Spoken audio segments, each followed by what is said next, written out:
Desde Cartagena, Colombia, sus amigos de la Iglesia Cristiana, la Santa Unción, donde la santidad conviene a la casa del Señor, le invitamos a escuchar esta enseñanza y oramos a Dios para que sean transformados los corazones y preparados para este último gran llamamiento al arrepentimiento.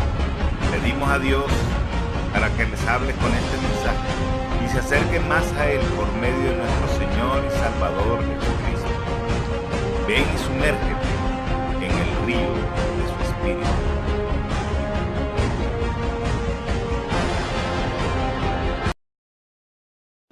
Bien, Salmo capítulo 2, me dice un amén, hermano. Dice: ¿por qué se amotinan las gentes y los pueblos piensan cosas vanas? Se levantarán los reyes de la tierra y príncipes consultarán unidos contra Jehová y contra su ungido, diciendo: rompamos sus ligaduras y echemos de nosotros sus cuerdas. El que mora en los cielos se reirá, el Señor se burlará de ellos. Luego hablará a ellos en su furor, en su ira, y los turbará con su ira. Pero yo he puesto mi rey sobre Sión, mi santo monte. Amén. Bien, el título que le he puesto al mensaje de hoy se llama ¿por qué se amotinan las naciones? Amén. Y es un poco de lo que estamos viendo hoy en día, ¿verdad? Es el tema que vamos a tratar hoy. Le pido a Dios que le abra los ojos espirituales para que podamos comprender un poco el punto espiritual donde estamos, hermanos. De eso es el tema de hoy. Bien, usted se va a encontrar en el Evangelio de Mateo, capítulo 24. Lo busca después, porque no vamos a leer muchas citas que vamos a buscar, pero sí se las voy a mencionar para que queden en la grabación o usted las anote y las pueda buscar después. Nuestro Señor Jesucristo, antes de morir, visitó el templo de Jerusalén. Estando en el templo, ese templo fue embellecido por el rey Herodes, fue reparado por el rey Herodes. Estando en el templo y saliendo del templo, dice la Biblia que sus discípulos quisieron mostrarle con más detalle los edificios del templo, porque no solamente era el templo como tal, sino que también tenía unos edificios alternos. Y dice la Biblia que sus discípulos quisieron mostrarle en detalle el templo y los edificios del templo. Y Jesús a esto respondió lo siguiente: ¿veis todo esto? Estas son palabras de Jesús. Dice: les aseguro que no quedará piedra sobre piedra que no sea derribada. Bien, Jesús nos estaba hablando aquí acerca de la destrucción de Jerusalén y por supuesto de la destrucción del segundo del templo de Jerusalén. Y esta profecía se cumplió en el año 70, cuando Jerusalén fue destruida. Y por supuesto el templo de Jerusalén también fue destruido, fue saqueado, hermanos. Hasta el día de hoy no ha sido vuelto a reparar el templo de Jerusalén. El templo de Jerusalén volverá a ser reparado por muchas razones: por la visión que tuvo el profeta Ezequías, Juan habla y el profeta Daniel habla de la abominación desoladora. En el libro del Apocalipsis está figurado que será construido el templo de Jerusalén. Ya están los planos, ya el equipo sacerdotal de levitas, de trabajadores del templo está hecho. En semanas anteriores me quedé sorprendido de una carta que le envió una fundación importante al Vaticano, diciéndoles al Vaticano que devuelvan el candelero de oro. Hermanos, quedé asombrado. Hermanos, pensé que eso estaba, porque por relatos antiguos se dice que los que iban al Vaticano visitaban y habían visto, o sea, por testimonio de la gente, habían visto el candelero de oro en el Vaticano. Pues más allá si lo tiene el Vaticano o no, no es importante. Lo importante es que el templo de Jerusalén será construido como lo dicen como lo dicen ahora para utilizar un lenguaje moderno, con todos los juguetes, de manera idéntica. Amén.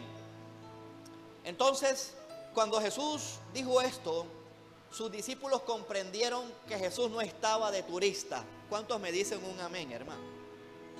Y comprendieron y les empezó a inquietar lo que Jesús acababa de decir. Tan es así que ellos le pidieron a Jesús que les enseñara cuál era la señal de su venida y del fin del siglo. ¿Cuántos me están siguiendo? O sea, a ellos les interesó el fin del siglo y la segunda venida de Cristo, hermanos. Es decir, que debe ser de importancia aún para la iglesia de hoy el fin del siglo. ¿Cuántos me dicen un amén? Con esta pregunta nos mostraron de la importancia del fin del siglo y de la segunda venida de Cristo. Y esa fue una de los anhelos de la iglesia primitiva. Miren, los que no saben, unas de las cuantas cosas que le ayudó a la iglesia primitiva a vivir en santidad era que ellos estaban esperando de manera inminente la segunda venida de Cristo. Y ellos le pidieron a Jesús la señal de cuál era la señal de su venida y la señal del fin del siglo. Y hoy por hoy también nos debe interesar la señal de la venida de Cristo, amén, y las señales del fin del siglo. Miren, casi, hermano, vea, yo no lo digo por vanagloria, pero hermano, las iglesias en general no le están prestando atención a las señales del fin del siglo. Amén. No le están prestando atención.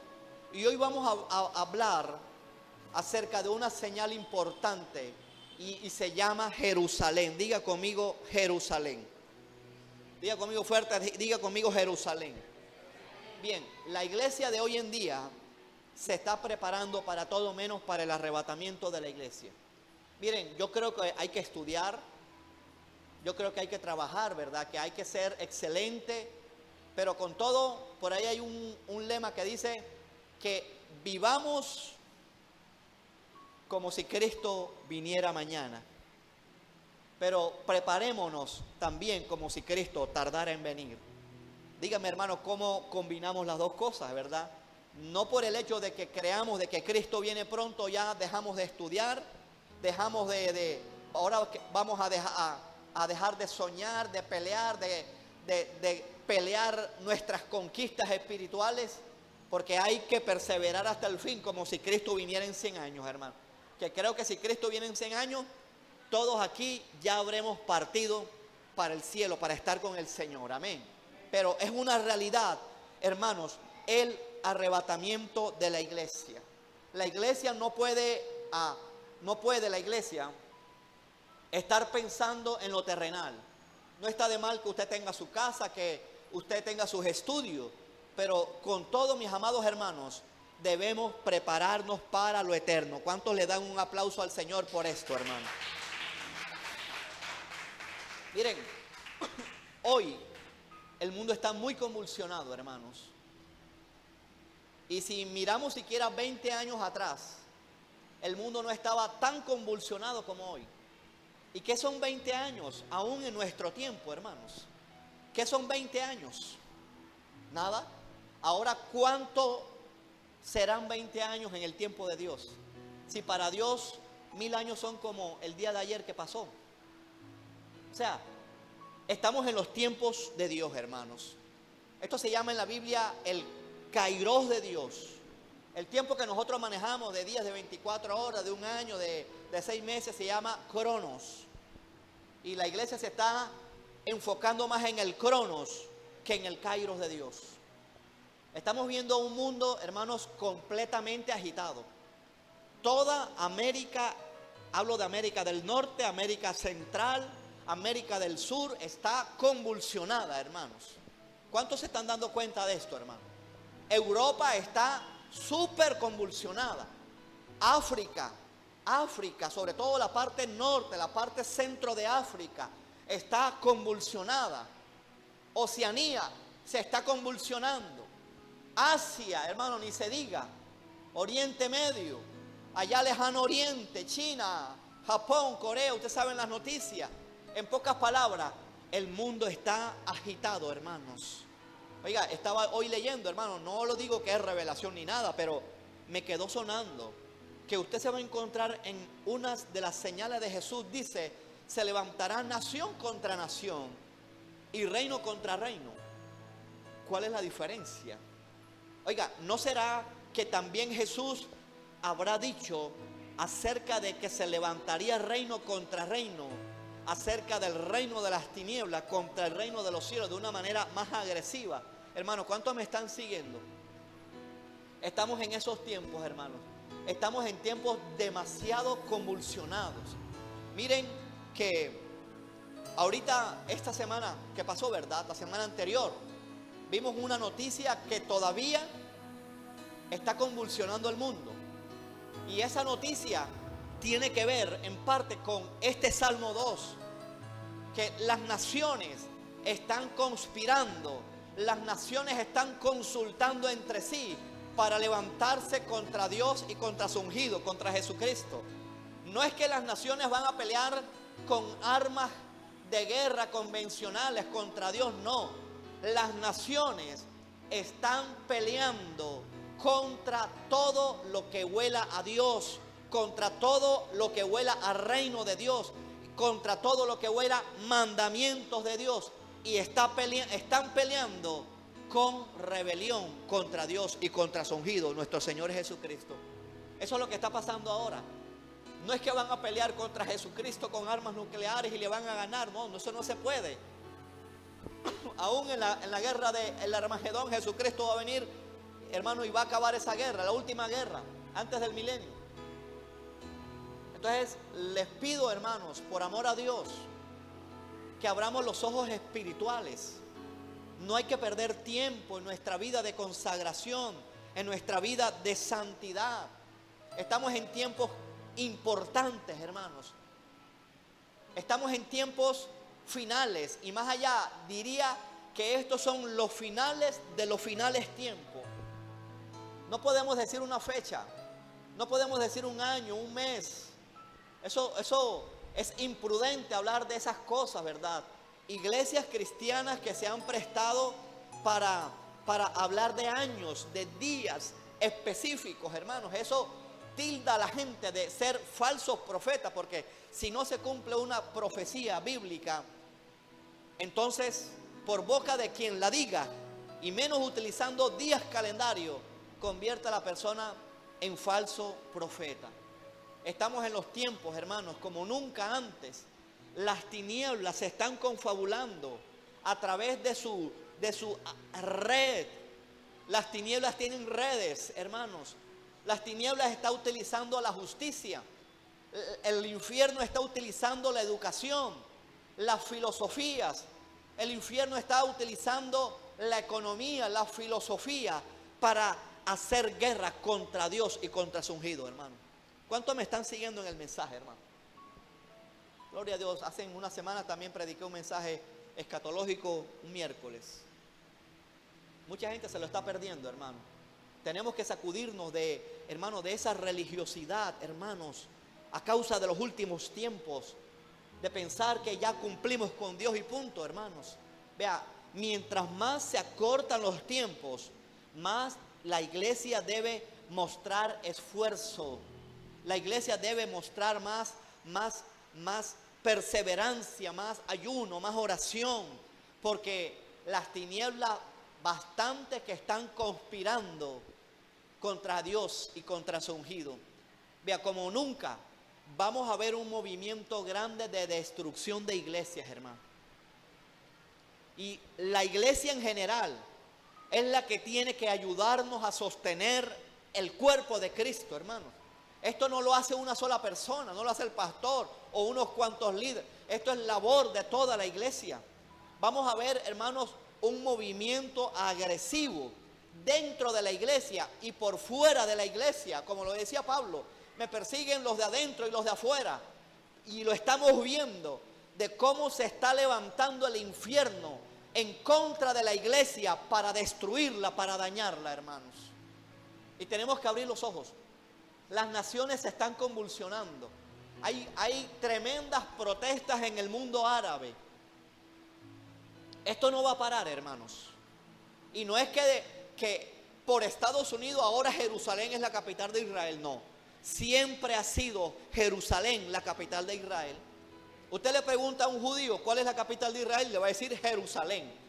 Hermano, esa capital está dividida, digámoslo así, creo que en tres. Culturalmente, al menos en cuatro regiones.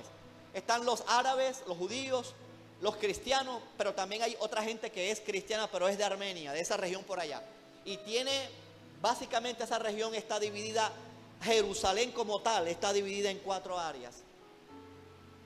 Esto es tremendo, hermanos. Estamos en tiempos proféticos, hermanos, que la iglesia tiene que echar mano de la vida eterna y la iglesia tiene que despertar, hermanos. Tenemos que estar pensando en función del reino de Dios. Ya se legalizaron las drogas prácticamente a nivel mundial, hermanos. La policía, las autoridades no pueden hacer nada en contra de las drogas. No pueden hacer nada, hermanos. El aborto legalizado, hermanos. El homosexualismo legalizado. ¿Sabe por qué es esto? Porque esto lo dice el Salmo 2. Esto se llama que se levantan a consultar contra Jehová y contra su ungido. Es decir, contra los mandamientos de Dios. Es lo que estamos viendo, hermanos. Y estamos en esos tiempos. Están conspirando, hermanos. Hablando. Miren, preste la atención a lo que se viene, hermanos. Ahorita hablaré una serie de profecías específicas acerca de lo que está pasando allá en Oriente Medio, hermanos. Y por supuesto que involucra a Jerusalén. A Jerusalén se le conoce como el reloj profético de Dios para la humanidad. Y realmente nos interesa todo lo que pasa en ese pequeño país, que de la nada Dios lo levantó, hermanos. Nos interesa. No nos interesa, hermanos, estar pensando en lo temporal. Repito, usted puede estudiar, pero el estudio no lo va a salvar, hermanos. Aquí tenemos que tener, hermanos, tremenda habilidad para combinar entre nuestras responsabilidades terrenales, pero más todavía en nuestras responsabilidades celestiales. La iglesia se está preparando para todo menos para irse para el cielo, hermanos. Vea, este mundo, hablo de este globo terráqueo, quedará tan maltrecho que por eso es necesario que Dios cree los cielos nuevos y la tierra nueva. Dios va a crear una tierra nueva. No es tanto para hacerle una cirugía estética a esta tierra, sino que aquí, después del cielo, ocurrió la primera rebelión. Aquí hay raíces de pecado todavía y Dios lo borrará con los cielos nuevos y la tierra nueva después del milenio, hermanos.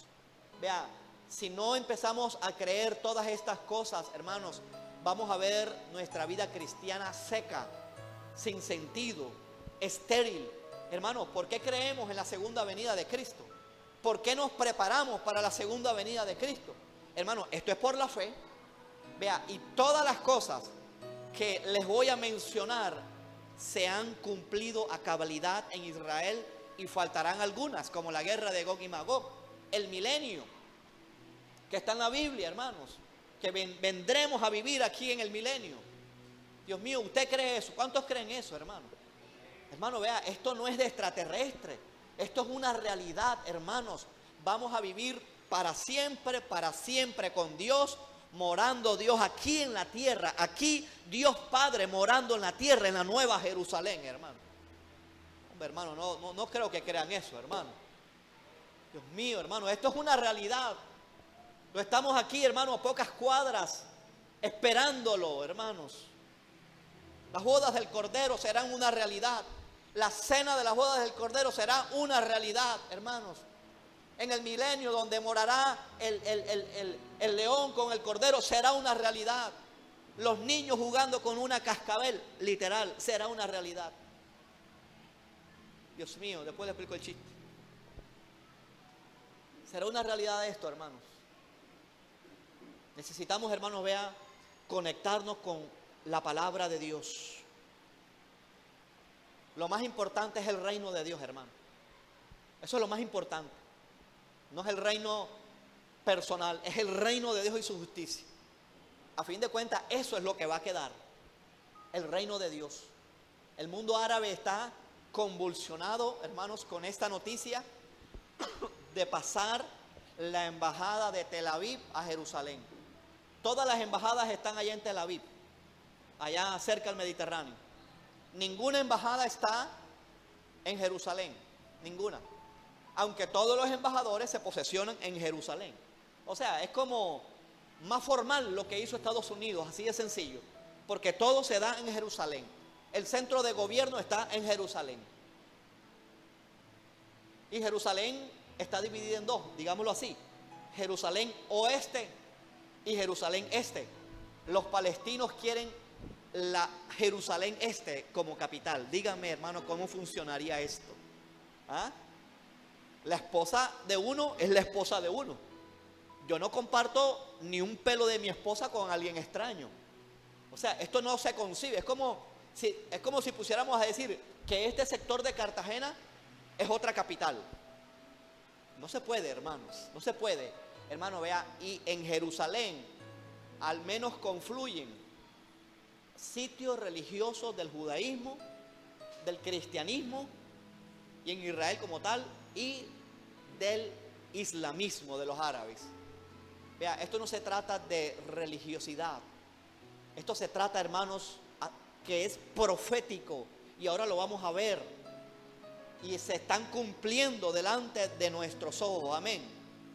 Entonces, estamos viendo que hay agitación, hermanos. Las naciones están agitadas, más el mundo musulmán. De ahí viene ahorita, se lo digo, guerra con Hamás. Vea, hermanos, no queremos que mueren inocentes, hermanos.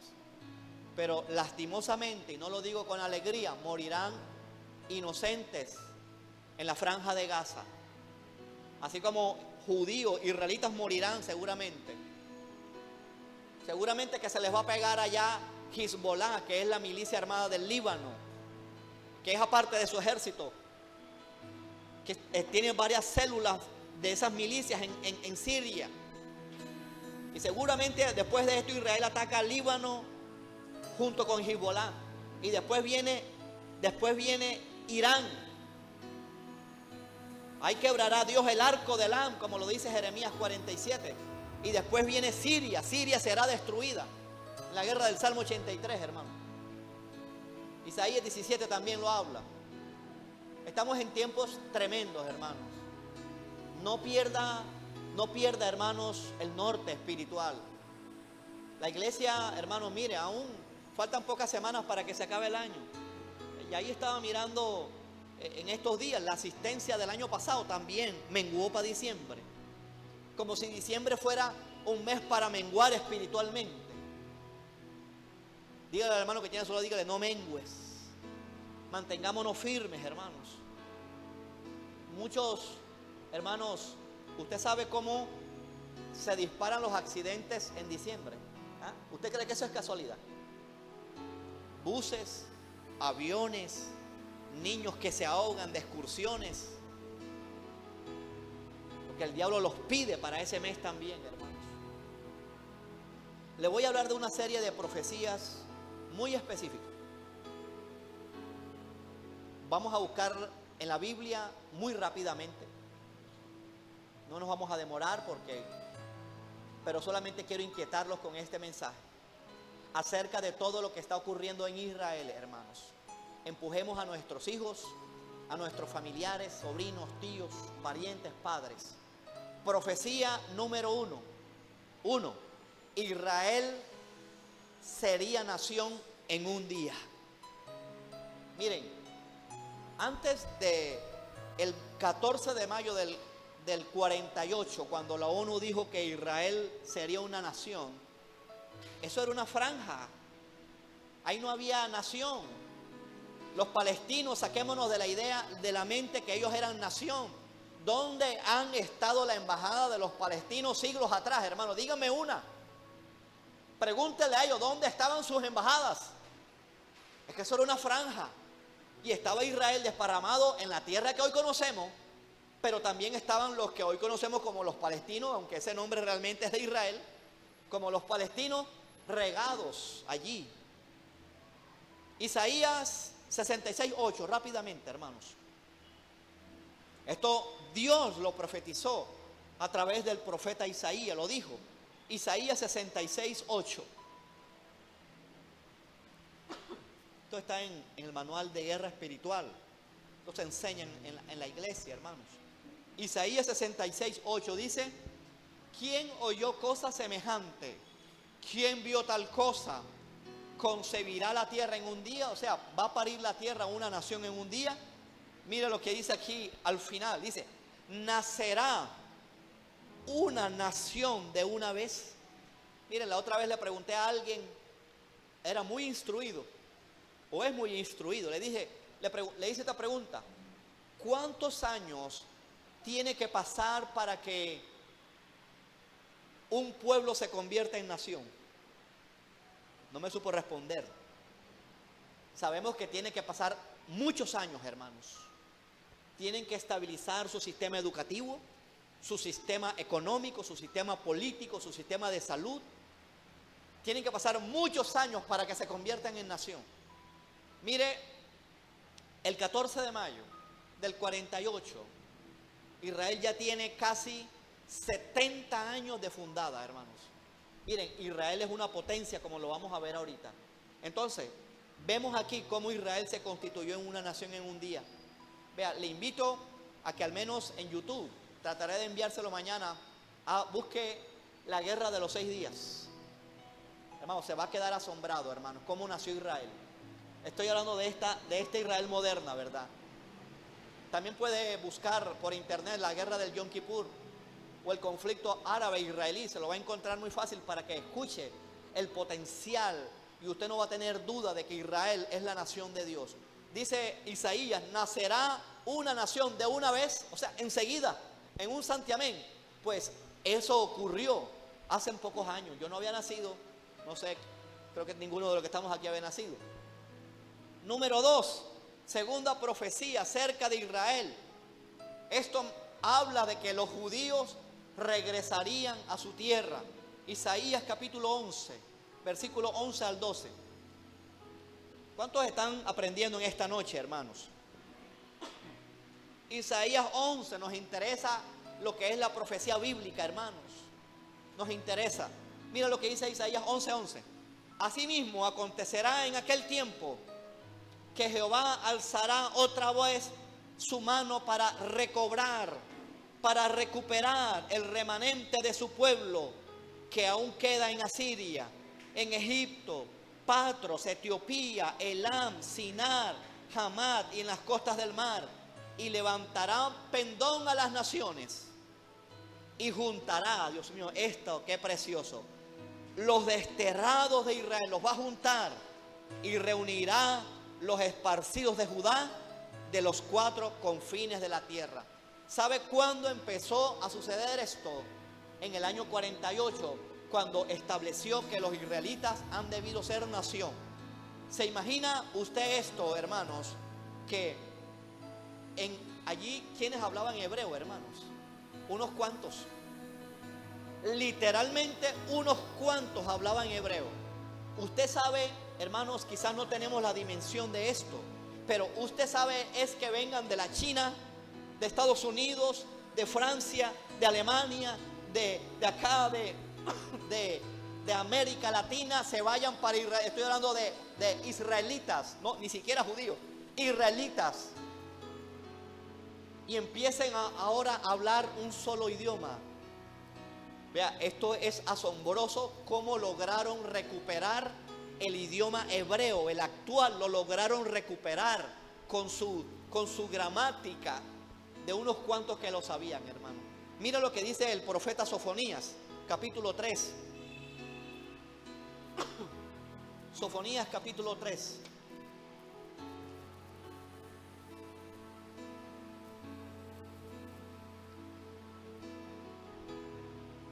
Sofonías 3:9, mira lo que dice. Nahum, Habacuc, Sofonías. Antes de Ageo. Sofonías 3:9, mira lo que dice. En aquel tiempo devolveré yo a los pueblos pureza de labios, hermanos. Esto nos habla del idioma hebreo. Hermano, mire cómo hermano, Dios mira ese idioma. Habla de pureza de labios, no solamente es no hablar vulgaridades. Esto se refiere al idioma hebreo. En aquel tiempo devolveré yo a los pueblos pureza de labios, para que todos invoquen a Jehová, para que les sirvan de común consentimiento. Hermanos, ¿qué idioma hablará Dios principalmente, hermanos? Se la dejo de tarea. Se la dejo de tarea. Esa profecía se cumplió en Sofonías 3:9. Cuarta profecía. Israel florecería. Isaías 27:6. Isaías 27:6. Y hay otros pasajes de esto también que hablan de esto, pero Isaías 27:6 dice: días vendrán cuando Jacob echará raíces. Jacob es Israel, hermanos. Florecerá y echará renuevos Israel, y la faz del mundo se llenará de fruto. Miren, Israel, hermanos, los índices de lluvia están aumentando en Israel. Israel es experto en irrigación por goteo. Por eso es que ellos han logrado convertir el desierto en tierra fértil. Israel exporta tecnología, hermanos. Muchos procesadores, me atrevo a decir que la gran mayoría de procesadores de nuestros computadores son israelitas. Y quizás esos procesadores de tu celular los hacen los judíos, hermanos. Esa gente es tremenda, hermanos. Hermanos, yo no entiendo cómo en poco tiempo Israel se convierte en una potencia mundial, hermanos. Tiene armas nucleares. Si no, se lo comen vivo los árabes, hermanos. ¿Por qué no lo atacan? ¿Por qué no lo atacan? Son más de 1.000 millones de árabes. Más de 1.000 millones de árabes. ¿Dónde está el Alá de ellos que vence a Israel? No podrán, hermanos. Y en el ojo del huracán está Irán. Pronto veremos esa guerra, hermanos. Porque Dios quebrará el arco de Elán, como lo dice el profeta Jeremías 47. Todo esto se está cumpliendo delante de nuestros ojos. Israel está exportando tecnología, hermanos. Israel tiene tremendos yacimientos de gas. Dice también otra profecía, la quinta, que Israel prosperaría económicamente. Ezequiel 38. Esto sucederá en la guerra de Gog y Magog. Israel tiene oro, tiene metales preciosos. Ezequiel 38.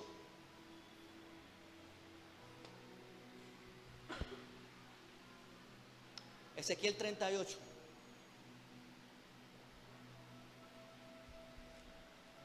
Mire lo que dice la Biblia. Nadie cree en esto. Ayer vi una conferencia en un canal colombiano de todo esto. No sabían lo que hablaban esa gente, hermano. Obviamente ellos todo lo enfocan a lo político. Había un tipo ahí que hablaba sobre el colonialismo de Israel y no salía de eso. Es hasta un lenguaje viejo, arcaico, hermanos, porque ignoran la palabra de Dios y se están refugiando en sus argumentos solamente porque odian a Israel, hermanos. Ezequiel 38, versículo 11. Cuando venga Rusia vendrá también, porque Rusia también tiene tremendos yacimientos de gas. Hay un gasoducto que se está extendiendo por Rusia hacia Europa. Le han quitado a Rusia, le están poniendo trabas para que ese gasoducto no se extienda a Europa. Y ahora se lo quieren comprar a Israel, hermanos. Miren cómo esto está hasta profético. Mira lo que dice el versículo 11.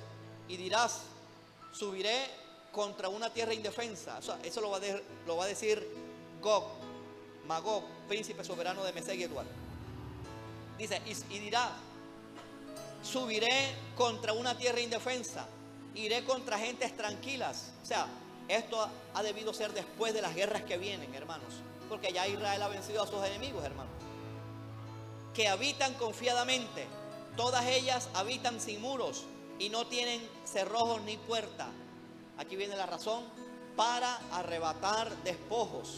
O sea, los tesoros que puedan quitarle a Israel con la supuesta invasión de Rusia y de sus aliados. Para arrebatar despojos y para tomar botín. Si hay botín es porque hay riquezas, hermano. Para poner tus manos sobre las tierras desiertas ya pobladas y sobre pueblos recogidos, hermanos, de entre las naciones, que se hace de ganado y posesiones que mora en la parte central de la tierra, hermanos. Israel es el centro de las naciones, como lo vamos a ver ahorita. Bien, sexta profecía: la restauración del shekel. La moneda de Israel se llama el shekel. Ezequiel 45, hermanos. En 1980 se estableció esa moneda. El parlamento de Israel estableció el shekel como moneda de Israel. Ezequiel 45, versículo 12, dice: y el ciclo, esta palabra ciclo en el hebreo es shekel, y el shekel será de 20 geras, 20 ciclos, 20 shekels, 25 shekels, 15 shekels, o será una mina. Esta será la ofrenda que ofreceréis. Esta ofrenda, hermano, será en el milenio.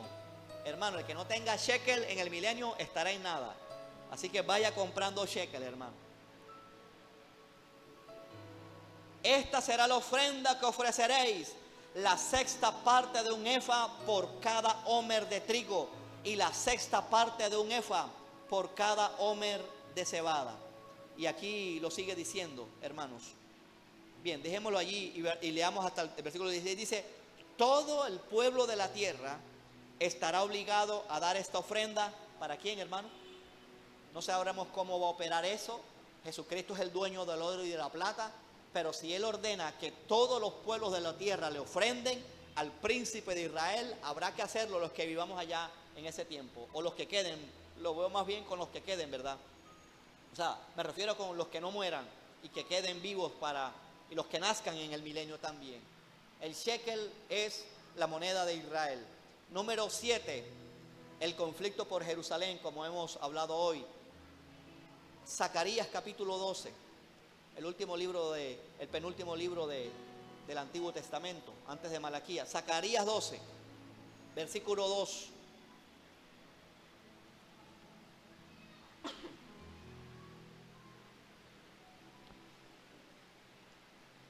Zacarías 12:2 dice, aquí lo dice bien claro, hermano, esto no tiene ninguna duda. Dice: he aquí yo pongo a Jerusalén por copa que hará temblar, Dios mío, a todos los pueblos de alrededor contra Judá, en el sitio contra Jerusalén. Lo van a sitiar, pero no podrán, hermano, con estas guerras que vienen. Miren, ¿cómo es posible que una capital, para algunos dirán una capital más, una ciudad antigua, una ciudad que tocan y todo el mundo se estremece? El mundo le tiene odio a Israel, hermanos. Usted puede ver, hermanos, por noticieros seculares. He visto noticias, hermanos, impresionantes, donde, por ejemplo, la otra vez alguien se metió a la embajada o al consulado israelí en algún lugar y lo mataron adentro. ¿Y sabe cómo aparecieron las noticias? Dijeron: israelitas matan a palestinos. Digo así por pasar un ejemplo. Oiga, ¿por qué no dijeron fuerzas de seguridad abaten a intruso que se metió en embajada o en consulado? Oiga, hermano, estos son tiempos, vea, nuestro deber es orar por Israel. Y aunque no nos parezca tan santo, Hermanos, Dios está utilizando a este presidente de los Estados Unidos, hermanos. Por eso es que lo quieren sacar como de lugar. Oiga, no sacaron a Bill Clinton con su inmoralidad sexual, pero quieren sacar a este con su inmoralidad sexual. Y no voy a defender la inmoralidad sexual, ¿verdad? El asunto es que detrás de todo esto está el mismo infierno para sacarlo. Mire, pasó el presidente Bush, Bill Clinton, pasó Obama y no hicieron nada. Lo mismo que con Corea, ahora están preocupados porque ya Corea tiene armas nucleares. Abramos los ojos, hermanos. Todo esto que está aconteciendo, hermanos, son señales de los últimos tiempos. Dígame si nos estamos inventando las profecías bíblicas, hermano. Dígame si nos las estamos inventando.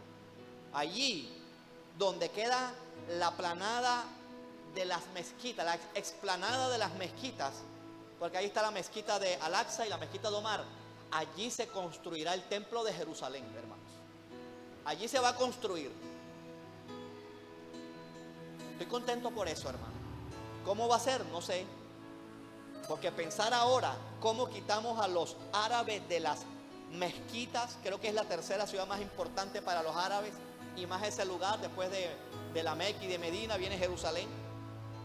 Hermano, vea, estos son tiempos que Dios moverá la historia, hermanos. Él lo prometió en la presidencia, el presidente Trump, que volvería a ser, que iba a mover la embajada a Jerusalén, y ahí lo cumplió. Gloria a Dios por eso.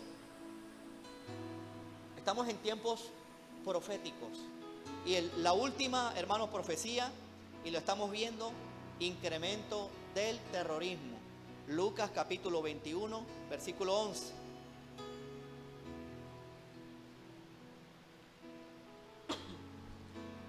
Tenemos que apurarnos, hermanos, estar ganando almas, apoyando más la obra, hermanos. Necesitamos apoyo en la obra. Lucas 21, 11. Dice, y habrá grandes terremotos, y en diferentes lugares hambres y pestilencia. ¿Y habrá qué? Diga conmigo allí. Diga conmigo terror. Habrá terror, ahí lo dice. Terror, el terrorismo está por todos lados, hermanos. Cualquiera coge un carro con la mentalidad terrorista, atropella gente. Allá volaron una sinagoga allá en Argentina hace unos años, que todavía no han encontrado a los culpables, pero ahí está Irán detrás, hermanos. Estamos viendo cómo casi destruyen a Siria los de ISIS, hermanos. No pudieron destruir esa nación, pero Dios va a traer juicio sobre Siria también. Damasco será destruido, hermanos. Isaías 17. Todas estas profecías, hermanos, se han cumplido. Y faltan Salmo 83, como lo vimos hace unas semanas, Ezequiel 38 y 39, la guerra de Gog y Magog, el milenio. Tantas cosas faltan, pero faltan muy pocas cosas para que se cumplan, porque estamos en los tiempos finales y se tendrá que construir el templo de Jerusalén para que la imagen del anticristo la pongan ahí adentro. Eso es la abominación desoladora. Y los que estén viviendo en el último tiempo, en la última parte de la tribulación, sabrán que al menos le quedan 3 años y medio para que venga Cristo. O sea, los cristianos que estén allá, al menos sabrán que les quedará 3 años y medio, porque eso será a la mitad de la semana. O sea, en el último trayecto de los 3 años y medio de la tribulación, en la gran tribulación, donde el anticristo rompa el pacto, donde le diga a los judíos, ya no van a sacrificar más, y pondrá su imagen allí, esa imagen que será soplada por el espíritu, por el falso profeta, para que hable la bestia, la primera bestia, el anticristo, la segunda bestia. Estamos en tiempos, hermanos, muy decisivos, hermanos. Vamos a empujar más, necesitamos orar más. Esta iglesia necesita orar más. Necesitamos, hermanos, volver a los ayunos con fuego, a las vigilias, a los evangelismos, hermanos. volver con fuego a ganar almas, los discipulados, hermano. Una generación va, otra generación viene. Mira lo que termina diciendo Jesús aquí en el mismo capítulo 21 de Lucas. Versículo 28.